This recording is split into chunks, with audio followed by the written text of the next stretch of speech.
Hello everyone, and welcome back to my YouTube channel, where today I'm going to be making strawberry dice two ways. Really, for me, this started as making strawberry milk dice two ways, but I've been told that these remind people of all sorts of different strawberry things, be it a smoothie or a sorbet or a milkshake, so whatever it is that these may remind you of, we're gonna get on into it. Let's make some dice.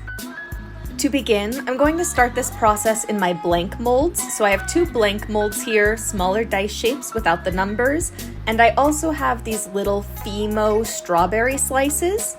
I'll go ahead and put a link to the bag that I got in the description down below. I'll do that for as many items as I possibly can that I use throughout the video. But you can get these in all sorts of different fruits, from grapes to dragon fruit to kiwis to apples, so lots of fun design opportunities with these Fimo slices. But for this design, I'm just taking these strawberry slices and I'm laying them down one by one into the bottom of my blank mold, putting a little bit of space between each one. I want these to be the really clear focal point of both of these designs. And if I just kind of dumped them in or mixed them into my resin and poured them, they would then sink and they would pile on top of each other, and I just want this to be a little more particular in their placement, which means going one by one and putting them exactly how and where I want them to be. There are definitely plenty of designs that you could do where you would not need to place these one by one, but I'm just being a little finicky and particular here.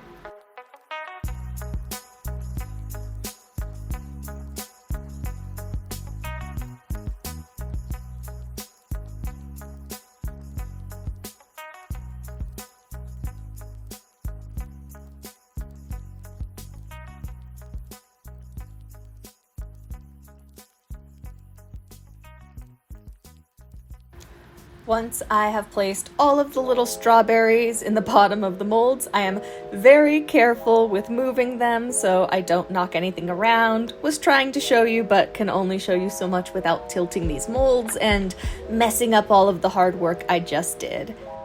Now I'm just using a little bit of clear resin that I already mixed, and I'm taking it up in a pipette and then pouring a super thin layer over top these strawberries. Again, because I'm being finicky, I'm being very particular. I want this to be the focal point of the design. I want these slices to be clear, and I don't want anything obscuring them. So for all of those reasons, I'm electing to do one pour that is just a very thin layer of clear. That way I don't have to worry about any of the future coloring that I'm doing obscuring the strawberries and just totally overtaking the design. These will have their own special window, and hopefully that will be worth it, because I did it.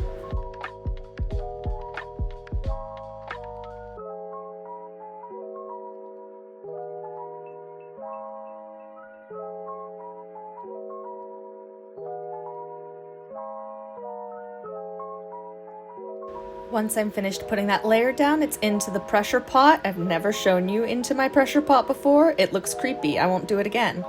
But the next day I can take my molds out, and as you can see, no worries moving them around now. Those strawberries are safe and secure, and I can carry on with the rest of the designs.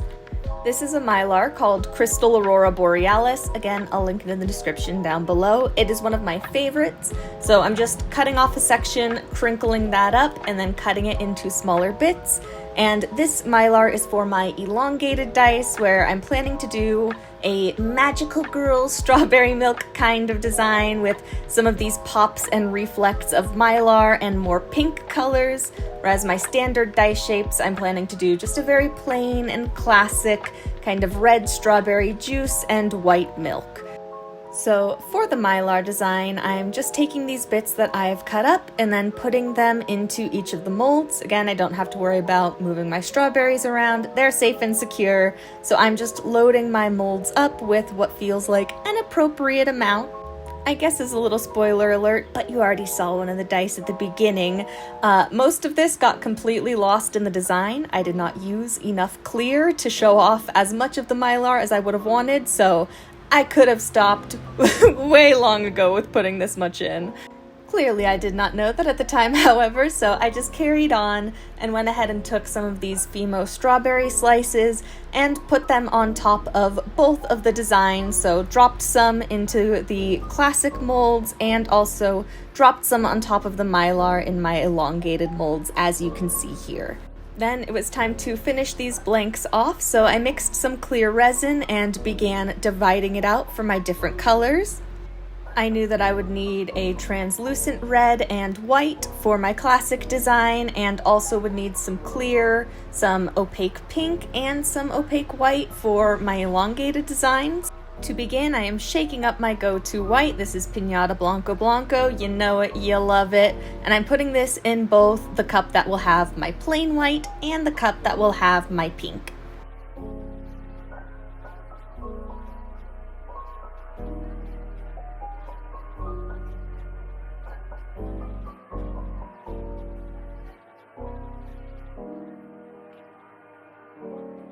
The white cup just needs to be mixed, but for the pink cup we need to add some pink, and I went too heavy.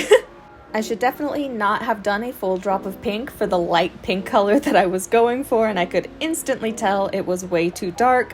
So I first tried adding a little bit more white, but ultimately trying to lighten colors like that is really hard, and you can't add too much alcohol ink or you start messing with the cure of the resin. So I separated off some of that pink and then added more clear into this and then more white into that.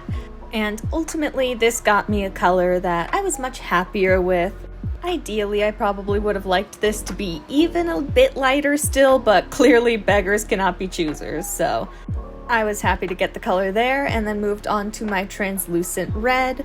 For this color, I started with some Pixis Cherry Red and then gave it a quick mix and dropped a little dollop onto my silicone mold to see how red it really was. It can be hard to tell, especially since I'm doing it in a cup that had red resin already.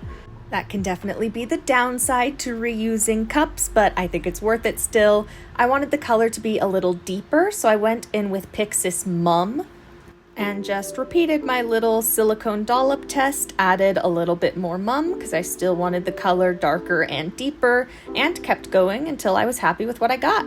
Now to pour. In each mold, I started with a little bit of clear. It's just a good base to kind of, again, preserve those strawberries on the bottom and then allow these other colors to mix into. And starting with the white in my elongated molds, I just poured it straight on top of that clear, demolding a little bit as I went, and then alternated with the pink. Again, these are my molds with mylar in them as well. And here's where I decided to go back in with the white, and I regret it. I should have done clear here. I think that would have preserved a lot more of the mylar that ultimately got lost, but I didn't. I went white, then remembered my clear, did some clear, and more pink and white on top. Still pretty dicey, but I just wish I got a little bit more of that sparkle. Regardless. In my other molds, I did a small little layer of my translucent red on top of that layer of clear. And then, using my metal stir stick, I slowly layered in my white on top. The reason that I'm layering this in slowly is because if I just poured it straight into the middle, a lot of that red would get pushed right up to the sides and the top, instead of staying as a layer on the bottom like I want it to. Actually, even with this method, some of the red will still get pushed up on the side, but it will be much less so than if I just poured the resin from the cup. And I like to do some coloration in the actual dice casting, which will be the next step that also kind of works to correct that. Now, getting toward the end of the pour here, I'm really just finishing things off, so that means a little bit more clear and pink in my elongated molds and scraping some of the resin from the sides of the mold as well to help me out. I did a small sprinkle of some extra Fimo slices on top, which ended up being kind of unnecessary in the end. But again, I didn't know that at the time, so going ahead and positioning them within the molds, I needed to mix up some more white because I ran out. But luckily I had reserved a bunch of clear off to the side, so that was no problem. Just popped some clear, some more Piñata Blanco Blanco, degassing throughout the way as always, and then continued layering more of this opaque white into my standard molds until they're all full and topped off.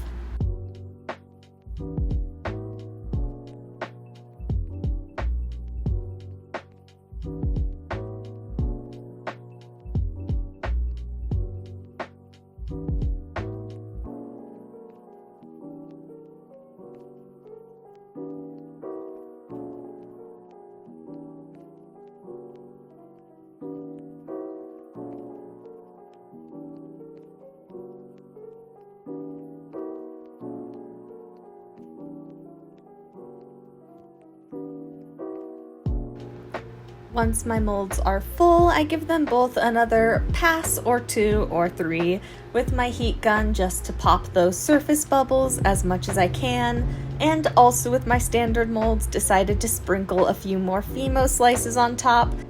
And once all of that is done, because both of these are blank molds, they are also cap molds, so I pour a little bit of resin onto the caps of both of these molds, and then just go ahead and squeeze them down, giving a good push, trying to make sure all of my indicator marks are where they should be, there's no big pile of resin anywhere. Pop them into the pressure pot for 24 hours, and pull them out the next day.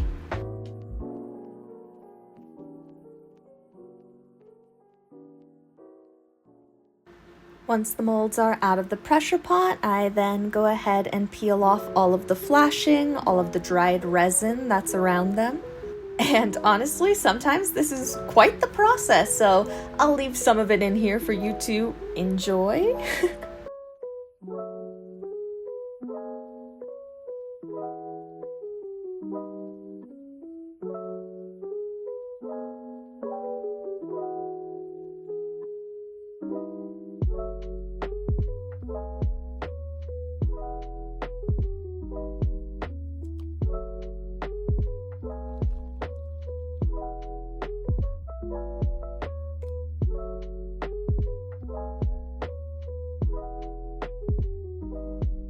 Then, once the flashing is off, we can go ahead and remove the dice blanks from the molds. Instantly, I saw that I went way too opaque with these Magical Girl strawberry milk dice, and luckily the mylar was still very present on the high faces behind the strawberries because of that clear window, but pretty much absent throughout most of the rest of the dice, which is a bummer. They're still cute, just not quite what I was going for. Then I moved on to the standard shape dice, and like I said, you can see that red still did definitely push up the sides here. Again, we'll be adding color to the dice pour that we do that helps to correct this, but beside that, the dice looked pretty much how I thought that they should and would, so happy with these ones. And showing off these blanks in a little bit better lighting. Again, still 2 great sets, even though I like to complain when things don't turn out how I expect them to. And after giving them a little bit of appreciation, it is time to turn them into real dice, so we are back to the casting table. This is where it all begins. I am mixing up some clear resin. I have both of my dice molds set up in front of me and the 2 sets of blanks placed nearby. I'm going to make sure that my resin is mixed very, very, very thoroughly, and then a little unique for when I cast blanks, I'm going to divide out my resin into 1 cup that's going to stay clear and another cup that I'm going to color white. Which means she's back at it again with the Piñata Blanco Blanco.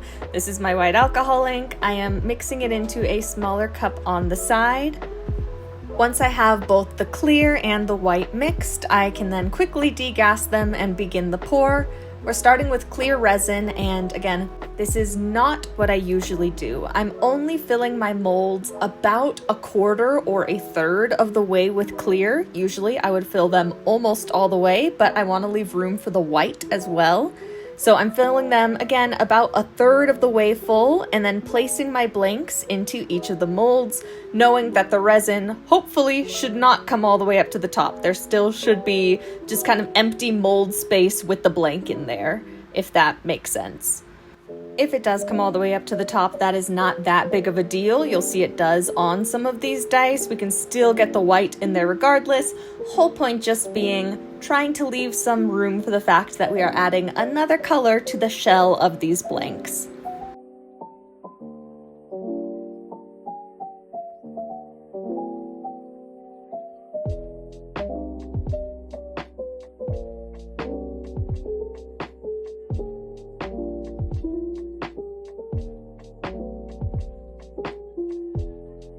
Once all of my blanks are in the molds, I can grab a pipette and some of this opaque white that we colored and begin to draw it up into the pipette and then pipe these into the molds around the blank. This is kind of a guessing game. Obviously, I cannot see how much or where this white is going. I just kind of go around the die doing what feels appropriate, crossing my fingers tightly and really hoping that I don't mess anything up too badly. I'm going to go through all of the dice, pipetting up some white, and then putting this pipette about what feels like halfway down into the mold against my blank, squeezing it around all of the sides to hopefully get some more white into the design around where this other color of the red in these standard dice and around some of that pink in the elongated dice, just to kind of bring the colors down, emphasize the white more. Again, these were strawberry milk dice to me, so basically I wanted to bring more milk into the designs. So that's what I did.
Once I finished with all of the molds and they were full, it is time to degas. Taking my heat gun, I just go over the top, pop all of those surface bubbles, and then I can cap my molds. For the elongated dice on my cap mold, those strawberries at the top were still pretty prominent, so I decided just to cap it with some clear and hope some of those strawberries would come back through, which they did, so that was nice. And then my other molds I just capped as usual and filled the reservoirs, then both of them were into the pressure pot for 24 hours.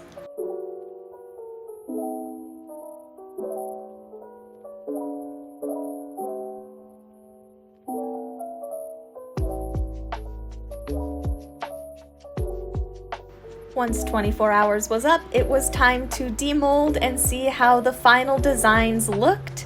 And overall, both of the designs turned out great. These really classic kind of strawberry milk or strawberry smoothie or ice cream or whatever you want them to be dice look pretty perfect. I think the red really gives that strawberry syrup feel, but by adding that layer of clear over the strawberries, it didn't obscure the Fimo slices at all, so they really pop through the color regardless, which is exactly what I wanted. And again, despite how much I talked about how this set did not go as planned, I still think that these little pink mylar ones are absolutely adorable. The mylar flashing on the high faces behind the strawberries still gives a really cool effect, like they're backed with glitter. I think it's really cute. And there are a couple of places along the sides of the die where the mylar still comes through as well, which was nice. And I think I really prefer pink for strawberry milk themed items. I don't know, it just gives me that strawberry milk vibe more. But then again, I prefer pink in general, so that could just be my own bias talking. Regardless, I am glad that I toned down the pink when I was mixing it and with the white via the pipette. I definitely think that was the right move here and really brought this design together nicely. And as perhaps the biggest shocker in the video, these dice are finished. They're polished and inked. I completely forgot to get raw footage before I had to finish these for a restock. So for the first and maybe last time ever, I have finished a dice to show you. Pretty cool. Ending on a high note, that is all I have for this video. If you liked the video, consider leaving a like or subscribing to my channel if you would like to see more videos. I love reading your comments, so feel free to drop one down below if you have something to say or just want to say hi. And as always, I hope that you enjoyed, I hope that you learned something, and I'll see you in the next one. Bye-bye!